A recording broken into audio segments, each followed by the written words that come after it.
உயர்த்தி ஒரு அல்லேலூயா சொல்லுவோம். நல்ல கரங்களை அசைத்து ஒரு அல்லேலூயா சொல்லுவோம். நல்ல கரங்களை தட்டி ஒரு அல்லேலூயா சொல்லுவோம். அல்லேலூயா. கர்த்தர் நல்லவர். ஆண்டவருடைய நாமம் மகிமைப்படுவதாக. 4ஆம் சங்கீதம்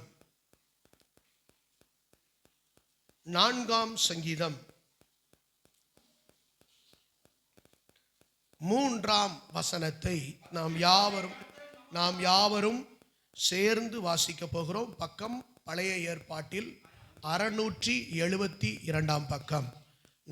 சங்கீதங்களின் புத்தகம் 4ஆம் அதிகாரம் 3ஆம் வசனம். எல்லாரும் சேர்ந்து வாசிக்கலாம். பக்தி உள்ளவனை கர்த்தர் தமக்காக தெரிந்து கொண்டார் என்று அறியுங்கள். போதும்.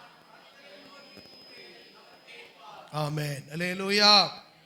கர்த்தர் நல்லவர், கர்த்தர் நல்லவர்.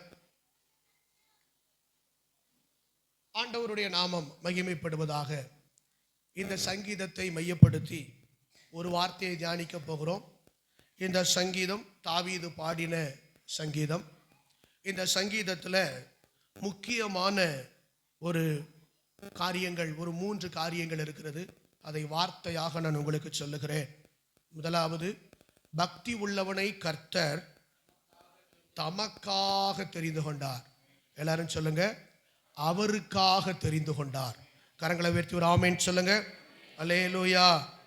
அடுத்த வசனத்தில் சொல்றாரு, அப்படி தெரிந்து கொண்ட ஜனம் நீங்கள் உங்கள் இருதயத்திலே பேசிக்கொண்டு அமர்ந்திருங்கள்.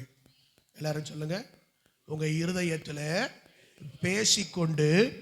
இதுக்கு பேர் தான் தியானம்னு சொல்லுவாங்க. அல்லேலூயா. உங்கள் இருதயத்தில், ஆமென். பக்தி உள்ளவன் என்ன செய்யணுமா? இருதயத்திலே பேசிக்கொண்டு அமர்ந்திருங்கள். அடுத்த வசனம். 3வது, நீங்க நீதியின் பலிகளை செலுத்தி கர்த்தர் மேல் நம்பிக்கையாயிருங்கள். ஆமென். யார் மேல நம்பிக்கையா இருக்கணும்? கர்த்தர் மேல நம்பிக்கையா இருக்கணும். அல்லேலூயா. ஆமென். அடுத்ததாக, உம்முடைய முகத்தின் ஒளியை எங்கள் மீது பிரகாசிக்க பண்ணும். இதெல்லாம் ஒரு நல்ல ஜெபம், நல்ல ஜெப குறிப்பு. நம்ம டெய்லி ஒரு ப்ரேயர் பண்ணிட்டே இருக்கிறோம். அந்த ப்ரேயர்லாம் பண்ணாமல் இந்த மாதிரி வசனங்களை சொல்லி நீங்கள் ப்ரேயர் பண்ணும்போது உங்களுக்கு இந்த வசனத்தின் ஆசீர்வாதம் வந்து சேரும். கரங்களை உயர்த்தி ஒரு ஆமென் சொல்லுங்க. உம்முடைய முகத்தின் ஒளியை எங்கள் மேல் பிரகாசிக்க பண்ணும். அடுத்ததாக சொல்லுகிறாரு, அவர்களுக்கு தானியமும் திராட்சரசமும் பெருகி இருக்கிற காலத்தின் சந்தோஷத்தை பார்க்கிலும். எத்தனை பேர் சொல்றீங்க, என் இருதயத்தில் அதிக சந்தோஷத்தை தந்திருக்கிறார்? கரங்களை விட்டு சொல்லுங்க. அதிக சந்தோஷம் எனக்கு இருக்குதுன்னு சொல்றவங்க அல்லேலூயா. ஆமென். அல்லேலூயா. அடுத்ததாக சொல்றாரு, எனக்கு ஒரு நம்பிக்கை இருக்குது. நான் கர்த்தர் மேல நம்பிக்கையா இருக்கிறேன். என்ன நம்பிக்கை? சீக்கிரத்தில் அவர் வரப்போகிறார், என்னை அழைத்து கொண்டு போகிறார். அவர் எனக்கென்று ஆயத்தம் பண்ணி நான் வாசஸ்தலத்தில் கொண்டு போய் என்னை சேர்க்க போகிறார். அந்த நம்பிக்கையோடு சமாதானத்தோட படுத்துக்கொண்டு நித்திரை செய்வேன். கர்த்தாவே, நீர் ஒருவரே என்னை சுகமாய் தங்க பண்ணுகிறேன். இந்த நம்பிக்கை இருந்துச்சுன்னா நம்ம தூக்கம் ரொம்ப சுகமா இருக்கும். இது மட்டும் இல்லை, அங்கே சொல்றாரு, ஒருவேளை நான் மரித்து போனா அந்த நித்திரையை குறித்தும் சொல்லுகிறார். சமாதானத்தோடு ஒருத்தன் கர்த்தருக்குள்ள மரித்து அவன் அடக்கம் பண்ணப்படுவானா அவன் நித்திரை எப்படி இருக்கும்? சமாதானமா இருக்கும். ஏன்னா கர்த்தர் வரும்போது என் கல்லறை திறக்கும். அல்லேலூயா சொல்லுங்க. ஆமென். அப்படிப்பட்ட ஒரு மிகப்பெரிய ஆழமான வார்த்தைகளை சொல்லி அவர் இங்கே கர்த்தரை மகிமைப்படுத்துகிறத நம்ம பார்க்கிறோம். இந்த சங்கீதத்தை அப்படியே நம்முடைய இருதயத்தில் பதித்து உங்கள் ஜபங்களிலே சொல்லி நீங்க ஜபிக்கணும்.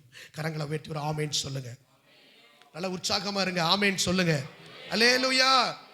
இங்க வசனத்துல வாசிக்கிறோம். 7ஆம் வசனத்துல 2 குரூப்பை பிரிச்சு சொல்றாரு. வாசி. அவர்களுக்கு அப்படின்னு சொல்றாரு. யாருக்கு? அவர்களுக்கு. 2வது எங்களுக்கு அப்படின்னு 2 சொல்றாரு. அவர்களுக்கு தானியமும் திராட்சரசமும் பெருகி இருக்கிற காலத்தின் சந்தோஷத்தை பார்க்கலாம் அதிக சந்தோஷத்தை ஏன் இருதயத்துல தந்தீங்க? அப்போ ஒரு டிஃபரன்ஷியேட் பண்ணி காட்டுறாரு. அவர்களுக்குன்னு சொல்றாரு, ஒரு கூட்டத்தை சொல்றாரு. அந்த கூட்டத்துல அவங்க ஒரு காரியத்துல சந்தோஷப்பட்டுட்டு இருக்காங்க. என்ன காரியத்துல சந்தோஷப்பட்டுக்கிட்டு இருக்காங்களா? தானியமும் திராட்சரசமும் பெருகி இருக்கிற ஆமென் காலத்தின், நல்லா பாருங்க, எல்லாத்துக்கும் ஒரு காலம் இருக்கு. எல்லாரும் ஆமென் சொல்லுங்க. எல்லாத்துக்கும் ஆமென். திராட்சரசத்தையும் தானியத்தையும் சேர்த்து வைக்கிற காலம் ஒன்று இருக்கு, எல்லாத்தையும் இழக்கிற காலம்னு ஒன்று இருக்கு. பிரசங்கி 3ஆம் அதிகாரத்தில் நட ஒரு காலம், நட்டதை பிடுங்க ஒரு காலம். அல்லேலூயா. சேர்த்து விட ஒரு காலம், எரிந்து விட ஒரு காலம், நகைக்க ஒரு காலம், அழ ஒரு காலம். எல்லாத்துக்கும் ஒரு காலம். இங்க அழகா சொல்றாரு, எங்கே அவர்களுக்கு தானியமும் திராட்சரசமும் பெருகி இருக்கிற காலம். அந்த பெருகி இருக்கிற காலத்துல இந்த ஜனம் எப்படி இருப்பாங்க? ரொம்ப சந்தோஷமா இருப்பாங்க. அல்லேலூயா. அவ்வளவு சந்தோஷமா இருப்பாங்க. ஆனா அதை விட என் இருதயத்தில் அதிக சந்தோஷத்தை தந்தீர். அவர்கள் என்று சொல்லும் போது யார சொல்றாரு அப்படின்னா, பாருங்க 2ஆம் வசனம். எதுவரைக்கும் என் மகிமையை அவமானப்படுத்தி வீணானதை விரும்பி. எஸ், அழகா சொல்றார். யார் அந்த நல்ல ஒரு ஆகாரம் கிடைச்ச உடனே, கொஞ்சம் வசதி வந்த உடனே, திராட்சரசம் பெருகி இருக்கிற உடனே அவங்க சந்தோஷப்படுற கூட்டம், அவங்க சந்தோஷப்படுற கூட்டத்தை பார்த்து அவங்க அந்த அது யாருன்னு சொல்றாரு அப்படின்னா, இங்க என் மகிமையை அவமானப்படுத்துகிறவர்கள். இன்றைக்கு தேவனுக்கு செலுத்தப்பட வேண்டிய மகிமை என்று ஒன்று இருக்கிறது. ஆண்டவர் என் துதியை, என் மகிமையை நான் விக்கிரகங்களுக்கு கொடேன் அப்படின்னு ஆண்டவர் சொல்லுகிறார். இன்னைக்கு தேவனுக்கு செலுத்தப்பட வேண்டிய மகிமை என்று ஒன்று இருக்கிறது. ஆனா அதை தேவனுக்கு என்று செலுத்தாமல் அந்நிய கிரியைகளுக்கு செலுத்துகிறவர்களை ஆண்டவர் பார்த்து சொல்றார். அவங்க இந்த உலகத்துல வாழும் போது நல்லா வாழ்ந்து கொண்டிருக்கிறார்கள், சம்பரமா வாழ்றாங்க. அல்லேலூயா. ஆனா அதை விட ஏன் இருதயத்துல நீங்க அதிக சந்தோஷத்தை கொடுத்திருக்கிறீங்க. அல்லேலூயா. தேவ பிள்ளைகளுக்கு சந்தோஷத்தை தானியமும் திராட்சரசமும் தீர்மானிக்க கூடாது. தேவனுடைய ராஜ்யம் புசிப்பும் குடிப்பும் அல்ல. அல்லேலூயா. அது நீதியும் பரிசுத்தமும் பரிசுத்த ஆவியினால் உண்டான சந்தோஷம். தேவனுடைய பிள்ளைகள் எப்போ எப்படி இருப்பாங்க? என்ன இருந்தாலும் இல்லாட்டாலும் எப்பவும் நல்ல சந்தோஷமா சிரிச்சுக்கிட்டு இருப்பாங்க. உங்க பக்கத்தில் இருக்கிற முகத்தை பாருங்க, சிரிச்சுக்கிட்டு இருக்கான்னு பாருங்க கொஞ்சம். அல்லேலூயா. நீங்க கொஞ்சம் கூப்பிட்டு தனியா கேட்டேன்னா ஏகப்பட்ட கஷ்டங்களை சொல்லுவாங்க. ஆனா பாருங்க, அவ்வளவு கஷ்டத்தை மறந்து இங்க அவ்வளவு சந்தோஷமா இருக்காங்க. அல்லேலூயா சொல்லுங்க. ஆமென். ஏன்னா இந்த தேவனை ஆராதிப்பதில் ஒரு சந்தோஷம், ஒரு நம்பிக்கை இருக்கு. அல்லேலூயா. நீதியின் பலிகளை செலுத்தி கர்த்தர் மேல் நம்பிக்கை. அல்லேலூயா. என் மகிமையை அவமானப்படுத்துகிறவர்கள் நம்பர் 1. 2வது, வீணானதை விரும்புகிறவர்கள். வீணானதை, இந்த உலகத்துல வீணானதை விரும்புறாங்க, பிரயாசப்பட்டு ஓடுறாங்க. ஆமென். 3வது சொல்ற, பொய்யை நாடுகிறவர்கள். எதை நாடுறாங்க? பொய்யை நாடுறாங்க. அழகா பிரசங்கி சொல்லுவோம், மாயை மாயை எல்லாம் இப்படிதானே. ஆனா அதை நோக்கி எல்லாரும் என்ன செஞ்சுக்கிட்டே இருக்கிறாங்க? பொய்யை நாடுகிறார்கள். ஆமென். இங்க அழகா ஆண்டவர் சொல்லுகிறார். ஆமென். சங்கீதக்காரனாகிய தாவீது மூலமாக இந்த சங்கீதத்துல அருமையான சில ஆலோசனைகளை அப்படி வேறுபடுத்தி அவர் சொல்றாரு. ஆனா இங்கே 3ஆம் வசனத்துல ஒரு வார்த்தை சொல்லுகிறார். அதுதான் நமக்கு பிரசங்க வாக்கியம். பக்தி உள்ளவனை கர்த்தர் தமக்காக தெரிந்து கொண்டார் என்று அறியுங்கள். இன்னைக்கு கர்த்தர் பாருங்க, பக்தி உள்ள ஒரு கூட்டத்தை அவர் தமக்காக தெரிந்து கொண்டிருக்கிறார். அல்லேலூயா சொல்லுங்க. அல்லேலூயா. முதல் மனிதனாகிய ஆதாமை தேவன் உண்டாக்கினார். ஆதாமை உண்டாக்கின போது அவர் ஒருவனை அல்லவா படைத்தார். ஆவி அவனிடத்தில் பரிபூரணமாய் இருந்ததே, பின்னே ஏன் அவர் ஒருவனை படைத்தார்? பக்தி உள்ள சந்ததியை பெறும்படிதானே. முதல் மனுஷனாகிய ஆதாமை தம்முடைய சாயலின்படி தம்முடைய ரூபத்தின்படி அவர் உண்டாக்கி தம்முடைய ஜீவ சுவாசத்தை கொடுத்து அவனை ஜீவ ஆத்துமாவாய் மாற்றினார். மகிமையினாலே அவனை நிரப்பி வச்சிருந்தார். ஏன்? அவன் தனிமையாக இருப்பது நல்லதல்ல என்று சொல்லி அவனுக்கு ஒரு ஏற்ற துணையை உண்டாக்கி அவனை ஒரு குடும்பமா மாற்றி தேவன் இந்த பூமியில எனக்கென்று ஒரு பக்தி உள்ள சந்ததிகளை பெற்றெடுக்க வேண்டும் என்று சொல்லி அங்கே ஆதாமையும் ஏவாளையும் கர்த்தர் உருவாக்கினார். ஆமென், அல்லேலூயா. அவருடைய நோக்கம் என்ன? பக்தி உள்ள ஒரு சந்ததி தன்னை ஆராதிப்பதற்கு இந்த பூமியில ஏற்படுத்தப்பட வேண்டும். அல்லேலூயா. ஆனா சர்ப்பமானது தந்திரத்தினாலே ஏவாளை வஞ்சித்து ஏவாளின் மூலமாய் ஆதாமை ஏமாற்றி ஸ்தோத்திரம் பாவத்தில் விழ வைத்து அவன் பெற்றிருந்த மகிமையை இழக்க வைத்து ஸ்தோத்திரம் கர்த்தருக்கு கீழ்ப்படியாதபடி ஒரு பாவத்தை செய்ய வைத்து இந்த பூமிக்கு தள்ளப்பட்டு அவன் சபிக்கப்பட்டவனாய் மாறினான். ஏதேன் தோட்டத்தில் இருந்தவன் அல்லேலூயா ஒரு சபிக்கப்பட்டவனாய் மாறினான். அல்லேலூயா. இன்னைக்கும் அதுக்கப்புறம் தேவன் எப்படி ஆகிலும் ஒரு பரிசுத்த சந்ததியை தமக்கென்று ஏற்படுத்தி விட வேண்டும் என்று அவர் இன்றைக்கு என்ன செஞ்சுக்கிட்டே இருக்கிறாரு? பிரயாசப்பட்டு கொண்டே இருக்கிறார். அல்லேலூயா சொல்லுங்க. இன்னைக்கும் போராடிக்கிட்டே இருக்கிறார். நம்முடைய தேவனாகிய கர்த்தர் இன்று வரைக்கும் சோர்ந்து போகல. அல்லேலூயா. ஆமென். ஏசாயா தீர்க்க தரிசன புத்தகம் 40ஆம்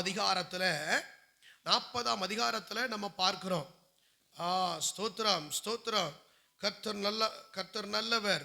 28ஆம் வசனம் 40:28. பூமியின் கடையாந்தரங்களை சிருஷ்டித்த கர்த்தராகிய அநாதி தேவன் சோர்ந்து போவதும் இல்லை இளைப்படைவதும் இல்லை. இதை நீ அறியாயோ? இதை நீ கேட்டதில்லையோ? அவருடைய புத்தி ஆராய்ந்து முடியாதது. சொல்றாரு, பூமியின் கடையாந்தரங்களை சிருஷ்டித்த கர்த்தர் அநாதி தேவன் சோர்ந்து போறதே இல்லை. சரி, ஆதாம் இப்படி பண்ணிட்டான் அப்படின்னு சொன்ன உடனே அவன் அத்தி இலையினால ஒரு வஸ்திரத்தை உண்டாக்கி தன்னுடைய நிர்வாணத்தை மறைக்க முயற்சி பண்ணுகிறான். ஆண்டவர் வந்து அவனுக்கு தோல் வஸ்திரத்தை கொடுக்கிறார். கரங்களை உயர்த்தி ஒரு ஆமேன் சொல்லுங்க. ஆமேன். தோல் வஸ்திரத்தை ஆண்டவர் கொடுக்கிறார். அப்படியே நீங்க பார்த்துக்கிட்டீங்கன்னா திரும்ப அங்கே அந்த ஆதாமுக்கு 2 பிள்ளைகள் பிறக்கிறார்கள். ஆபேல் தேவபக்தி உள்ளவனாய் வருகிறான். காயினோ சபிக்கப்பட்டவனாய் மாறுகிறான். அப்படின்னா அவர் ஒரு கூட்டத்தை சூஸ் பண்றாரு. திரும்ப அந்த கூட்டம் விழுந்து போகுது. அல்லேலூயா. திரும்ப விழுந்து போகுது. திரும்ப சேத்தினுடைய காலத்துல திரும்ப எல்லாரும் கர்த்தரை ஆராதிக்க ஆரம்பிக்கிறாங்க. திரும்ப அந்த சந்ததி விழுந்து போகிறது. ஏனோக்கினுடைய காலத்துல கர்த்தரை ஆராதிக்க ஆரம்பிக்கிறாங்க. திரும்ப அந்த சந்ததி விழுந்து போகிறது. திரும்ப நோவாவினுடைய காலத்துல நோவாவையும் அவன் குடும்பத்தையும் கர்த்தர் மற்ற எல்லாரையும் அழிச்சிட்டு அவன் குடும்பத்தை மட்டும் வச்சாரு. அவன் குடும்பத்துல வந்த பிள்ளைகளும் திரும்ப விழுந்து போகிறார்கள். அல்லேலூயா. அப்படியே திரும்ப வர்றாரு. யாரை தேடலாம்? ஆபிரகாமை தேடுறாரு. ஆபிரகாமின் மூலமாக ஒரு சந்ததியை ஏற்படுத்த விரும்புகிறார். ஈசாக்கு யாக்கோபு அப்படின்னு வருது. அதுக்கப்புறம் யாக்கோபின் 12 பிள்ளைகள்ல திரும்ப சோர்ந்து போறாங்க, திரும்ப விழுந்து போறாங்க. அல்லேலூயா. அதுல யோசேப்பின் சந்ததியை எடுத்து யூதாவின் சந்ததியை எடுத்து கர்த்தர் திரும்ப கொண்டு வருகிறார். அல்லேலூயா. இப்படியே கொண்டு வர்றாரு. ஸ்தோத்திரம். நியாயாதிபதிகளை ஏற்படுத்துறாரு. சில ரட்சகர்களை ஏற்படுத்துகிறாரு. அவங்க கர்த்தருக்குள்ள கொண்டு வர்றாங்க. அடுத்த ராஜாக்கள் காலத்துல அடுத்த நியாயாதிபதிகள் காலத்துல திரும்ப விழுந்து போகிறார்கள். அல்லேலூயா. ஆமென். இப்படி ஆண்டவர் யாரையாவது ஒருத்தரை தெரிந்து கொண்டு யாரையாவது ஒருத்தரை கர்த்தர் மீண்டும் தூக்கி எடுத்து தம்முடைய கிருபைகளை கொடுத்து ரட்சித்து அபிஷேகம் பண்ணி அவர்களை ஜனங்களை வழிநடத்துவதற்கும் பக்தியின் பாதையில நடத்துவதற்கும் முயற்சி பண்ணிக்கிட்டே இருக்கிறாரு. ஆனா இந்த ஜனம் என்ன செஞ்சுக்கிட்டே இருக்கு? விழுந்து போய்கிட்டே இருக்குது. அல்லேலூயா. விழுந்து போய்கிட்டே இருக்குதான். பாருங்க, இங்க சொல்றாரு, அவருக்கு முதல்ல இருந்த நோக்கம் என்ன? தன்னை ஆராதிக்கிற ஒரு பக்தி உள்ள சந்ததியை இந்த பூமியில ஏற்படுத்த வேண்டும். அங்க பரலோகத்துல ஒரு பகுதி ஆராதனை ஸ்தலத்துல அங்க ஸ்தானம் வெறுமையா இருக்கிறது. அந்த வெறுமையான இடத்துக்கு இங்கிருந்து ஒரு கூட்டத்தை கொண்டு போக வேண்டும் என்பதுதான் தேவனுடைய திட்டம். அல்லேலூயா.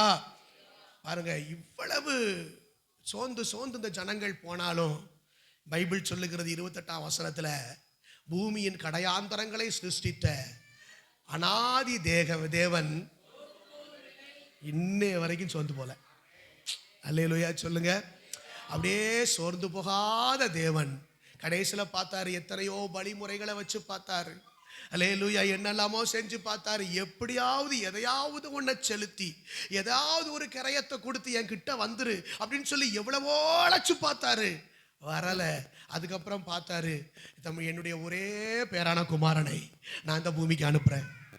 இயேசு அனுப்பினார். அல்லேலூயா.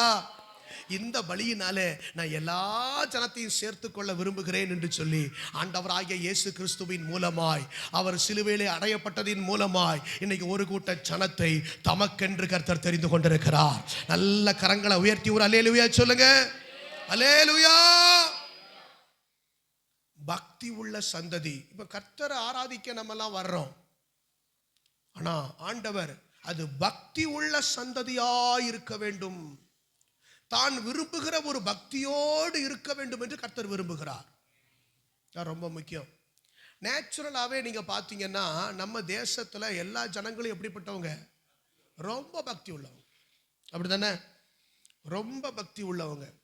நம்மளை மாதிரி பிரதிஷ்டையா, நம்மளை மாதிரி விரதம் இருந்து, நம்மளை மாதிரி என்னென்னலாமோ செருப்பு போடாமல் நடந்து, சாப்பாடு சாப்பிடாம கிடந்து, மலை ஏறி உருண்டு பிறண்டு எல்லா வகையான இதுவும் நம்ம என்ன செய்வோம்? நமக்கு என்ன இருக்கு? பக்தி இருக்கிறது. அல்லேலூயா. பக்தி இருக்கிறது. ஆனா வேதத்திலையும் அப்படி நிறைய இருந்திருக்கு. ஆனா எது சரியான பக்தி?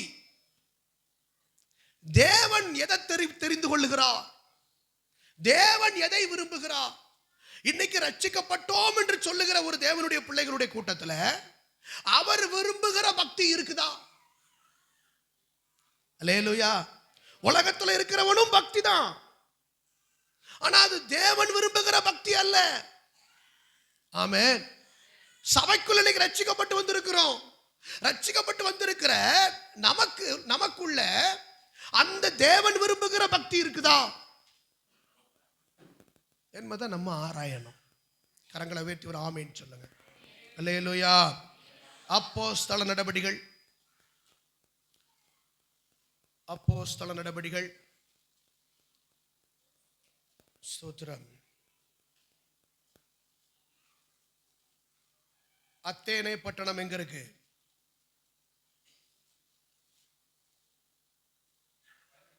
பதினெட்டாம் அதிகாரமா? சரி. அத்தேனே பட்டணத்துக்கு வந்தது.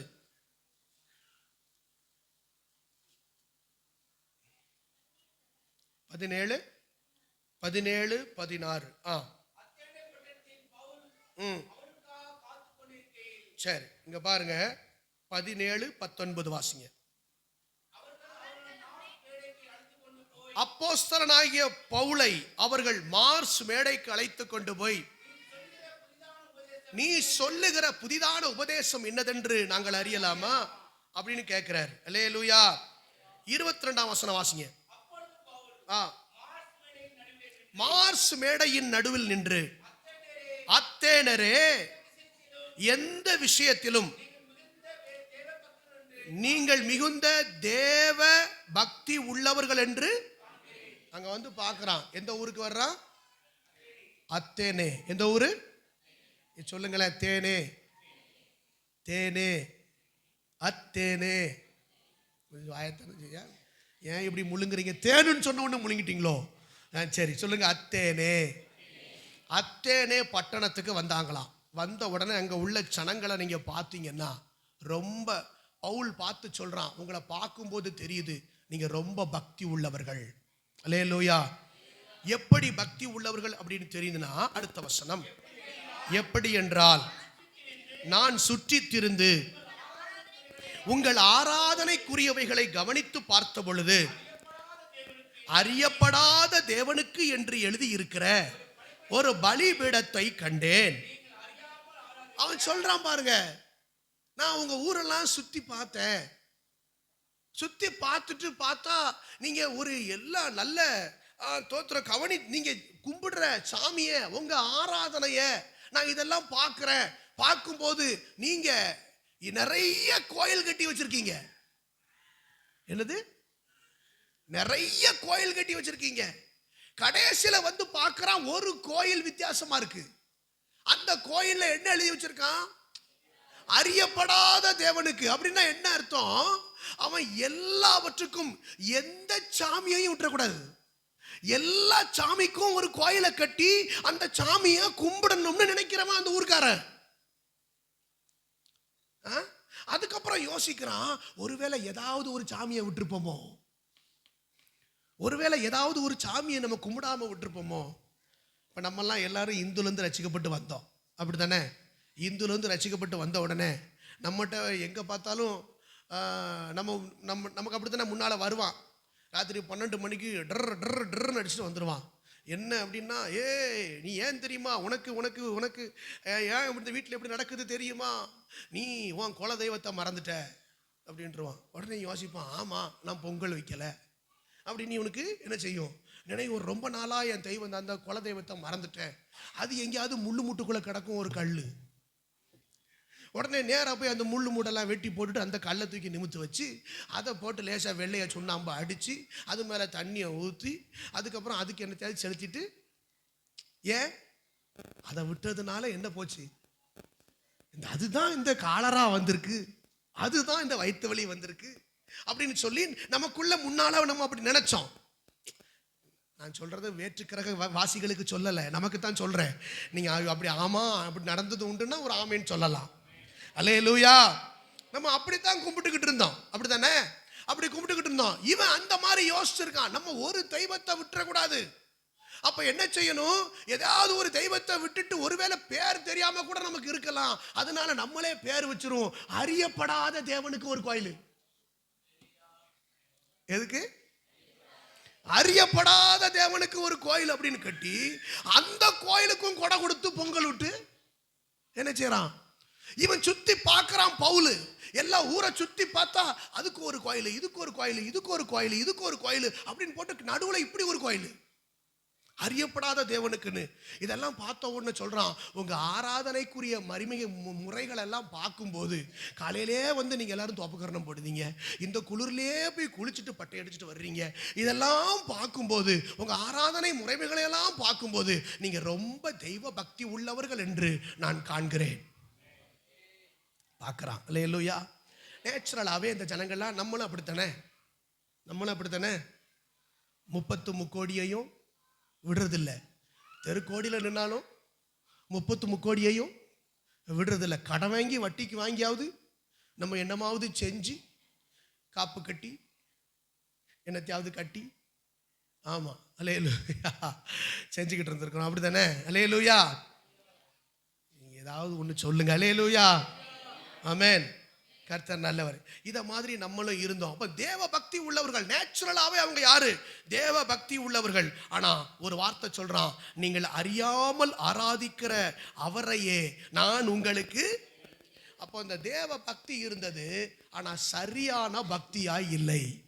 உங்களுடைய என்னுடைய வாழ்க்கையிலையும் அப்படித்தான் சரியான ஒரு பக்தி இல்லாமல் இருந்தது. ஆனா நமக்குள்ள ஒரு பக்தி இருந்ததுனால கர்த்தர் நம்மை அவருக்கென்று தம்மை வெளிப்படுத்தி நம்மை தெரிந்து கொண்டார். கரங்களை உயர்த்தி ஒரு ஆமேன் சொல்லுங்க. கரங்களை உயர்த்தி ஒரு ஆமேன் சொல்லுங்க.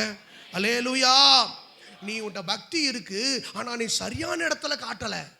நீ பக்தி இருக்கு, நீ சரியான தெய்வத்தை கும்பிடல. நீ பக்தி இருக்கு, அதையெல்லாம் வீணாக ஆக்கி கொண்டிருக்கிறாய்.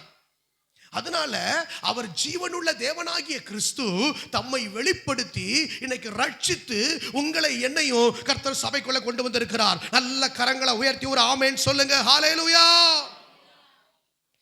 அப்போ பக்தி உள்ளவனை கர்த்தர் தமக்காக தெரிந்து கொண்டார். ஹல்லேலூயா.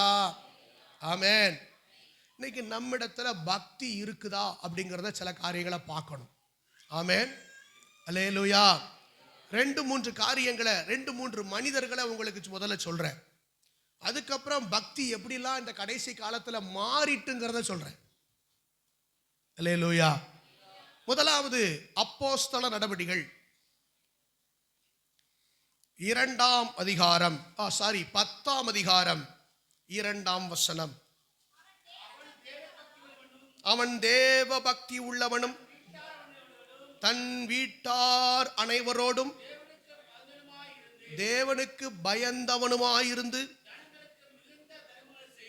மிகுந்த தர்மங்களை செய்து எப்பொழுதும் தேவனை நோக்கி ஜெபம் பண்ணி கொண்டு இருந்தான். அல்லேலூயா. இங்க கொர்நேலியு என்கிற மனுஷனை குறித்து சொல்லப்பட்டிருக்கிறது. அந்த 2ஆம் வசனத்துல திரும்ப வாசிங்க. முதல்ல அவனை பத்தி பைபிள் சொல்லுது, கொர்நேலியுவை பத்தி பைபிள் சொல்லுது, அவன் தேவ பக்தி உள்ளவன். அவன் யாரு? அப்போ ஒரு தேவ பக்தி உள்ளவன் என்பதற்கு ஒரு அடையாளத்தை, ஒரு மனுஷனை, அப்படி வாழ்ந்தவனை அங்க வேதம் நமக்கு காட்டுகிறது. கொர்நேலியு என்கிற மனுஷன் தேவ பக்தி உள்ளவன் அப்படின்னா ஏன் அவன் தேவ பக்தி உள்ளவன், எப்படி இருந்தான் அப்படின்னு வாசா, அவன் தேவனுக்கு பயந்தவனாயிருந்தான். அவன் தேவ பக்தி உள்ளவனும் தன் வீட்டார் அனைவரோடும் தேவனுக்கு பயப்படுகிறவனாயிருந்தான். கரங்களை உயர்த்தி ஒரு ஆமென் சொல்லுங்க. முதலாவது தேவ பக்தி உள்ளவனுக்குள்ள இருக்க வேண்டியது, அவன் தேவனுக்கு பயப்படுகிறவனா இருக்கணும். தேவனுக்கு பயப்படுகிறவனா இருக்கணும்.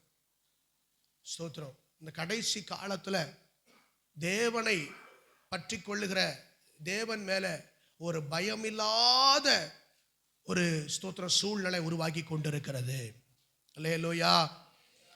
ஈசாக்கை குறித்து சொல்லப்பட்டிருக்கிறது, ஈசாக்கின் பய பக்திக்கு உரியவர். ரெண்டையும் சேர்த்து சொல்றாங்க. ஈசாக்கு குறித்து பைபிள் எப்படி சொல்லுது? அவர் ஈசாக்கின் பய பக்திக்குரியவர். பக்தி இருக்கிறவன்ட்ட கர்த்தருக்கு பயப்படுகிற பயம் இருக்கணும். அல்லேலூயா.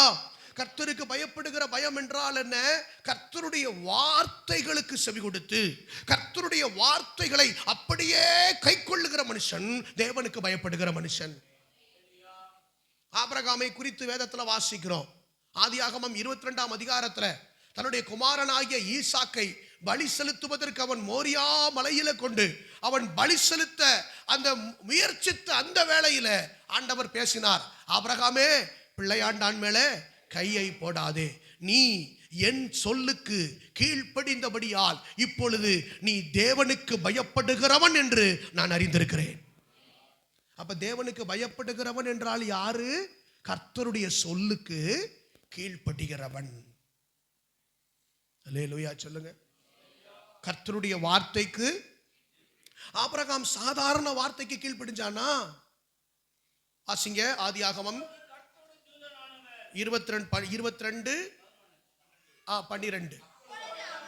அப்பொழுது அவர்,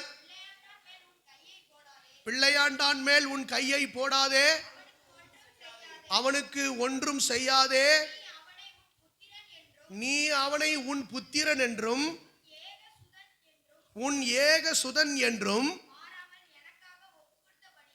ஏகசுதன் என்றும் பாராமல் எனக்காக ஒப்பு கொடுத்தபடியினால் நீ தேவனுக்கு பயப்படுகிறவன் என்று இப்பொழுது அறிந்திருக்கிறேன். இப்பொழுது. எப்பொழுது? உன் ஒரே பேரான குமாரனை, உன் ஏக சுதனை நீ எனக்காக ஒப்பு கொடுத்தபடியினாலே. கரங்களை வைத்து ஒரு ஆமென் சொல்லுங்க. ஆபிரகாம் கீழ்ப்படிந்தது உண்மைதான், ஆசீர்வதிக்கப்பட்டது உண்மைதான், யுத்தம் பண்ணினவன் உண்மைதான், அவன் வீட்டுல நிறைய பேரை ட்ரைனிங் கொடுத்து வச்சிருந்தது உண்மைதான். கைப்படிந்த 318 பேர் அவன் வீட்டுல இருந்தாங்க, யுத்தம் பண்றவங்க, திரளான வேலைக்காரர் வேலைக்காரி, எல்லாவற்றிலும் சிறந்தவன், கர்த்தரோடு பேசுகிறவன். வேதம் சொல்லுகிறது, என் சிநேகிதனாகிய ஆபிரகாமுக்கு நான் மறைப்பேனோ?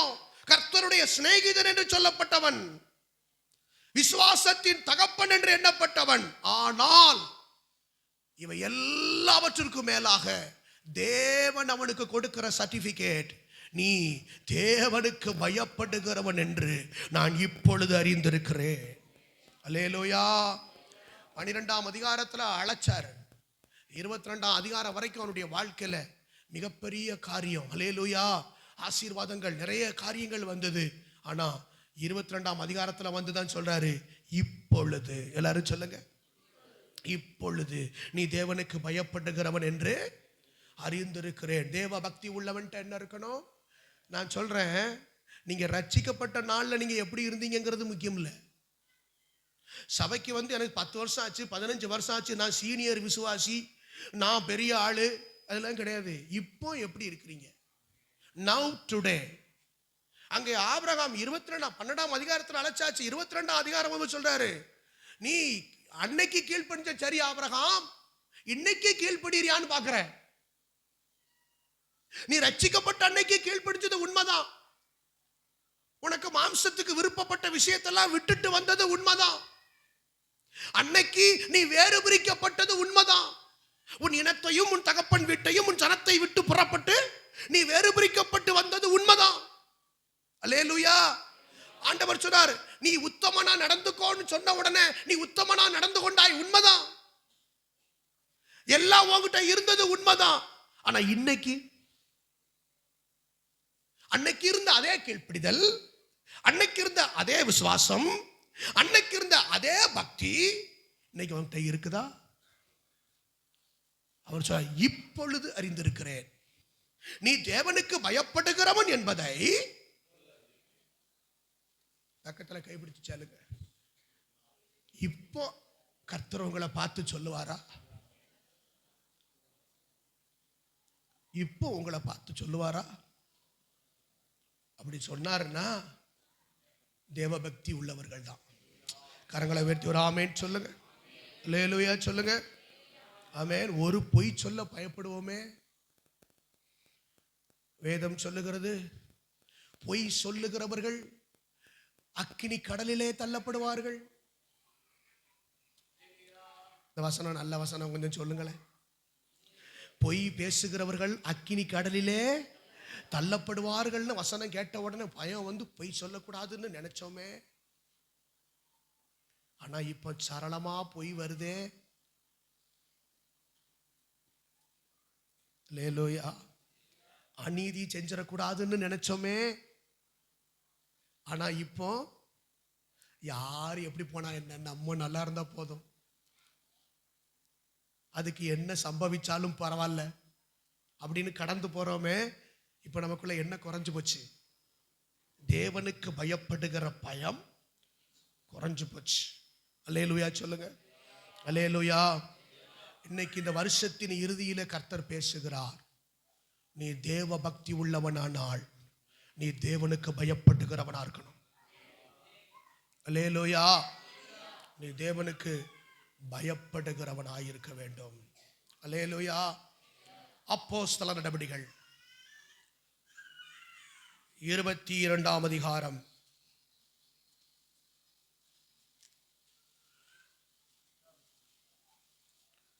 22ஆம் அதிகாரம் 12ஆம் வசனத்தை வாசிக்கலாம்.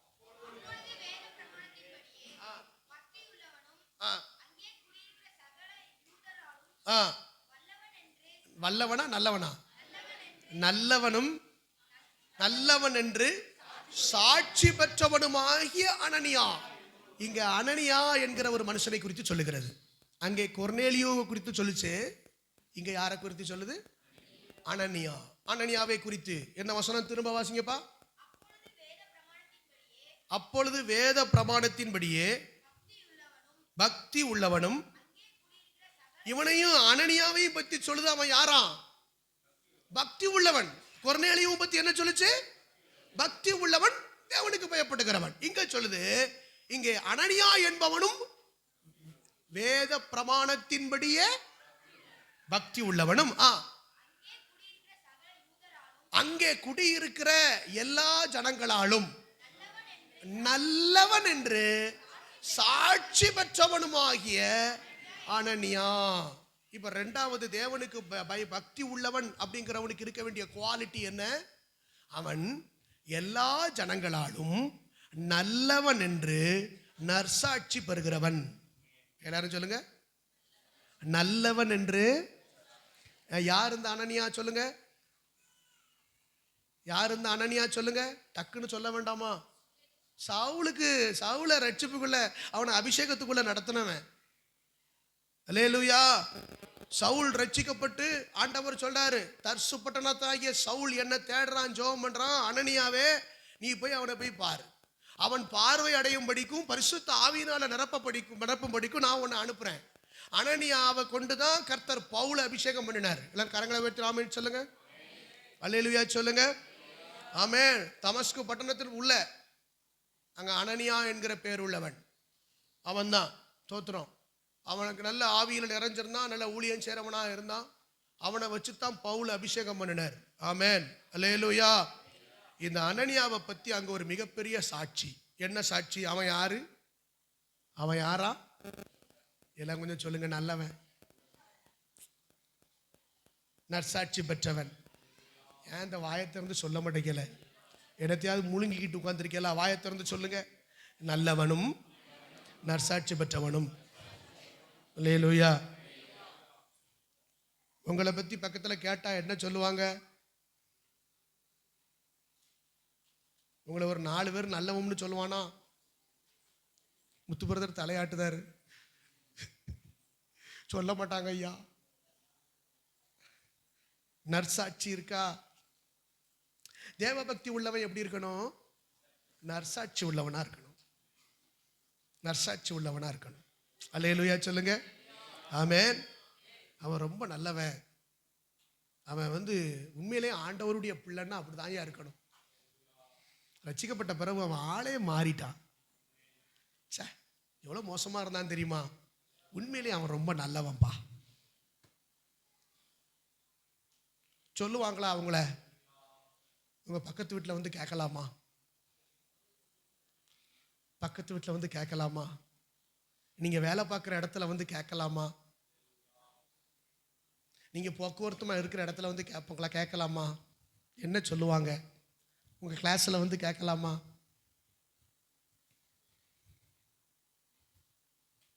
உண்மையா சர்ச்சுக்கு வர்றவன், தேவபக்தி உள்ளவன் எப்படி இருக்கணும்? சாட்சியா இருக்கணும்.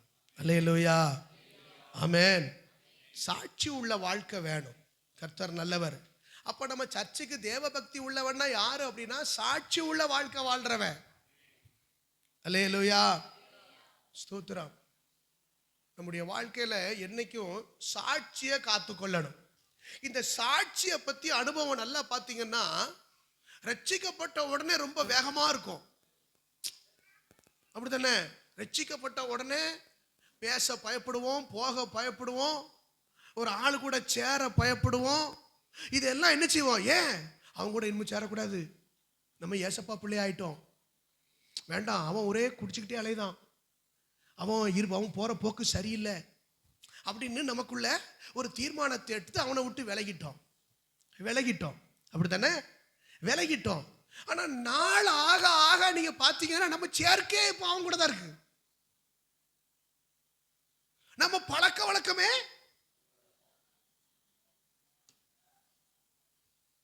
இப்ப சாட்சி என்ன செஞ்சிட்டோம்? இழந்து போயிட்டோம். ஒரு காலத்துல பஸ் ஸ்டாண்ட்ல நிக்கவே மாட்டோம். ஆனா இப்ப நம்ம நிக்கிறது பஸ் ஸ்டாண்ட்ல தான், டீ கடையில தான். நின்றுக்கிட்டு டீயை குடிச்சாச்சுன்னா வந்துக்கிட்டே இருக்க வேண்டியதான். அந்த கடைக்காரன்ட்ட நின்று பேசிக்கிட்டு இருக்காது, போறவன்ட்ட எல்லாம் பேசிக்கிட்டு இருக்காது. ஒருத்தரை பத்தி கேட்டாச்சுன்னா அவனை அந்த டீ கடையில பார்க்கலாமே. சாட்சி பத்தியெல்லாம் இன்னார எங்க பார்க்கலாம்? டீ கடையில பார்க்கலாமே. இன்னார எங்க பார்க்கலாம்? பஸ் ஸ்டாண்ட்ல பார்க்கலாமே. இன்னார எங்க பார்க்கலாம்? கிரவுண்ட்ல பார்க்கலாமே. எப்படி சொல்லணும் தெரியுமா?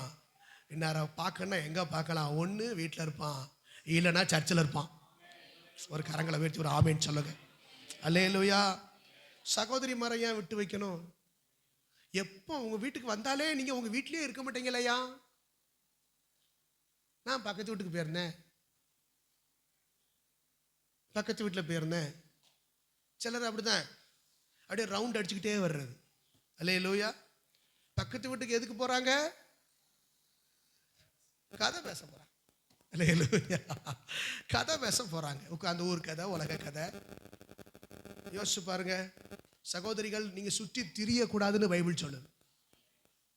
ஒழுங்கற்று திரிகிறவர்களா இருக்கக்கூடாது. ஆமென், ஆமென், ஸ்தோத்திரம். எங்கேயாவது கிளம்பி பேக்கை தூக்கி போட்டுக்கிட்டு, செருப்பை தூக்கி போட்டுக்கிட்டே ஃபோனை பண்ண, அங்கே வந்துக்கிட்டு இருக்கேன், நீ இங்கே வந்துரு, நான் அந்த கடைக்கு வந்திருக்கேன், நான் இந்த கடைக்கு வந்திருக்கேன், இந்த கடைக்கு போவோம், இந்த கடை சேரலன்னா அந்த கடைக்கு போவோம், அந்த கடை சேரலன்னா இந்த கடைக்கு போவோம். இந்த பேக்கை தூக்கிட்டு ரவுண்ட் அடிக்கப்படாது. வா, இந்த கடையில் கத்திரிக்காய் நல்லா இருக்கும், இந்த கடையில் வாழைக்காய் நல்லா இருக்கும். இது யாருடைய வேலை? கவனிங்க, கவனிங்க. சாட்சி கெட்டு போயிடும். ஆரம்பத்தில் கொண்டிருந்த சாட்சி உங்களுடைய வாழ்க்கையில கெட்டு போக விடக்கூடாது. அல்லேலூயா சொல்லுங்க. அல்லேலூயா. யோசிச்சு பாருங்க சிஸ்டர், உங்களை பத்தி ஏதாவது ஒரு ரிமார்க் சொல்ற மாதிரி இருக்கக்கூடாது. உங்களை மேல ஒரு ரிமார்க் வந்துடக்கூடாது. கொஞ்சம் யோசிச்சு பாருங்களேன். நீங்க உங்களை பத்தி என் மேல என்ன ரிமார்க் விழுவுன்னு கொஞ்சம் யோசிச்சு பாருங்களேன். என் மேலன்னா உங்க மேல, நான் என்னை பத்தி நான் யோசிக்கிறேன். உங்க மேல என்ன ரிமார்க் விழும் சிஸ்டர், பிரதர்? என்ன ரிமார்க் விழ வாய்ப்பு இருக்கு? கொஞ்சம் யோசிங்க. கரும்புள்ளி. என்ன புள்ளி? பிளாக் மார்க் போடுறது, வெள்ளை சட்டை. ஆமென். விடக்கூடாது. அல்லேலூயா. என் மேல எந்த ஒரு ரிமார்க் வரக்கூடாது. என் சாட்சி கெட்டு போக கூடாது. நான் உண்மையிலே தேவபக்தி உள்ளவன்னா என் சாட்சியா காத்துக்கொள்ளணும். அல்லேலூயா. சாட்சிய பணத்துல காத்துக்கொள்ளணும், பரிசுத்தத்துல காத்துக்கொள்ளணும். அல்லேலூயா சொல்லுங்க. ஒழுக்கத்துல காத்துக்கொள்ளணும், ஐக்கியத்துல காத்துக்கொள்ளணும். அல்லேலூயா சொல்லுங்க. எல்லாத்துலயும் சாட்சிய காத்துக்கொள்ளணும். அவன் ஒரு ரூபான்னாலும் கரெக்டா இருப்பான். அல்லேலூயா சொல்லுங்க. ஆமென். எக்ஸ்ட்ரா ஒரு ரூபாய் வாங்க மாட்டான். போதும்னு இருக்கிறது போதும்னு நினைக்கிற ஆள் அவன்.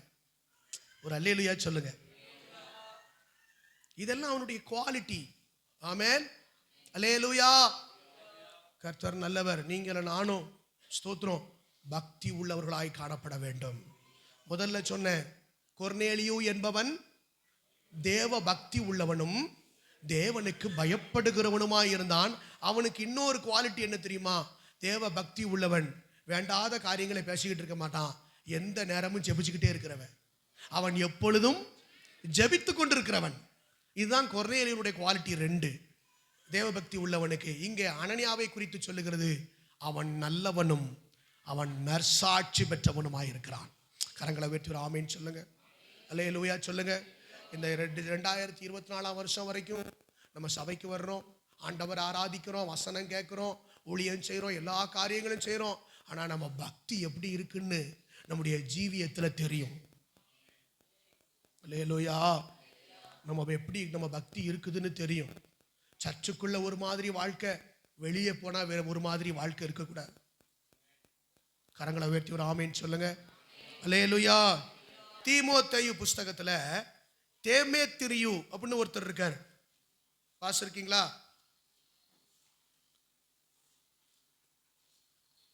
ஸ்தோத்திரம்.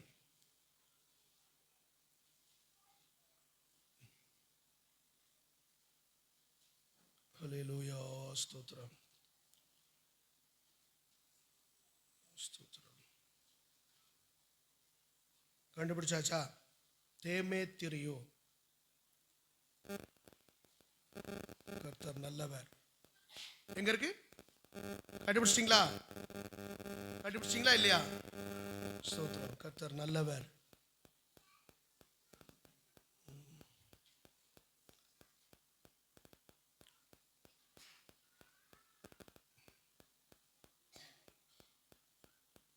ஸ்தோத்திரம். 3 யோவான் 1:12.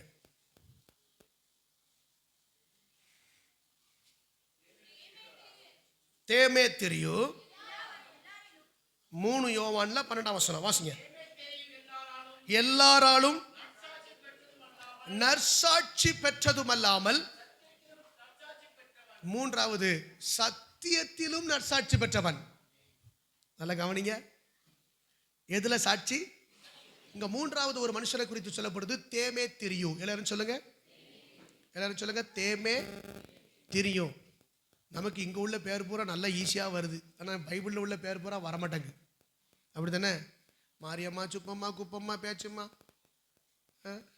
குப்பன், சுப்பை, சொடலை, ஆண்டி, பண்டாரம், பரதேசி, இதெல்லாம் கிரீனா வருது, டக் டக் டக் டக்குன்னு வருது. இந்த பேரை சொல்லி பாருங்க, தே தே தே தே தேன்னு நிற்கி. எல்லாரும் சொல்லுங்க, தேமே திரியு, தேமே திரியு. இப்படி ஒரு பேரை கேள்விப்பட்டதே இல்லை. சரணா தான் 4 தடவை சொல்றோம். திரும்ப சொல்லுங்க, தேமே திரியு.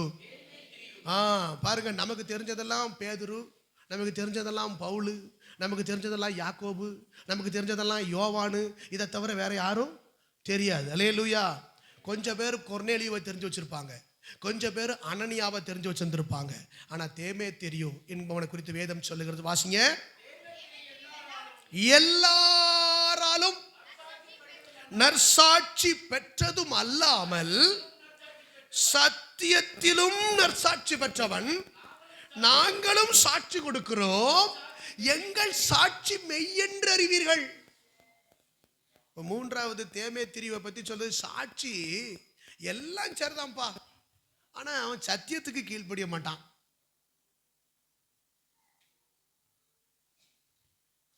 தேமே திரிவை குறித்து அவன் யாருக்கு எதுக்கு கீழ்ப்படுகிறவன்? சத்தியத்திலையும் நற்சாட்சி பெற்றவன். அல்லேலூயா சொல்லுங்க. ஆமென். அல்லேலூயா. ஆமென். சத்தியம் இது ரொம்ப முக்கியம். உங்களுக்கு உண்மையா கிறிஸ்துவுக்குள்ள வாழ விரும்புறவங்களுக்கு நல்ல கவனிங்க. வசனம் கேட்கிற போது இந்த வசனத்தின் நிமித்தம் அவர்களுக்கு என்ன உண்டாகும்? எனிபடி சொல்லி சத்தமா சொல்லுங்கம்மா. உபத்திரவம் உண்டாகும். வசனத்தின் நிமித்தம் என்ன உண்டாகும்? அவன் 4 வகை நிலம் இருக்கு. நான் டீப்பா உள்ள போண்டான்னு நினைச்சேன். 4 வகை நிலம் இருக்கு. என்ன நிலம்? எல்லாம் சத்தமா சொல்லுங்க. என்ன நிலம்?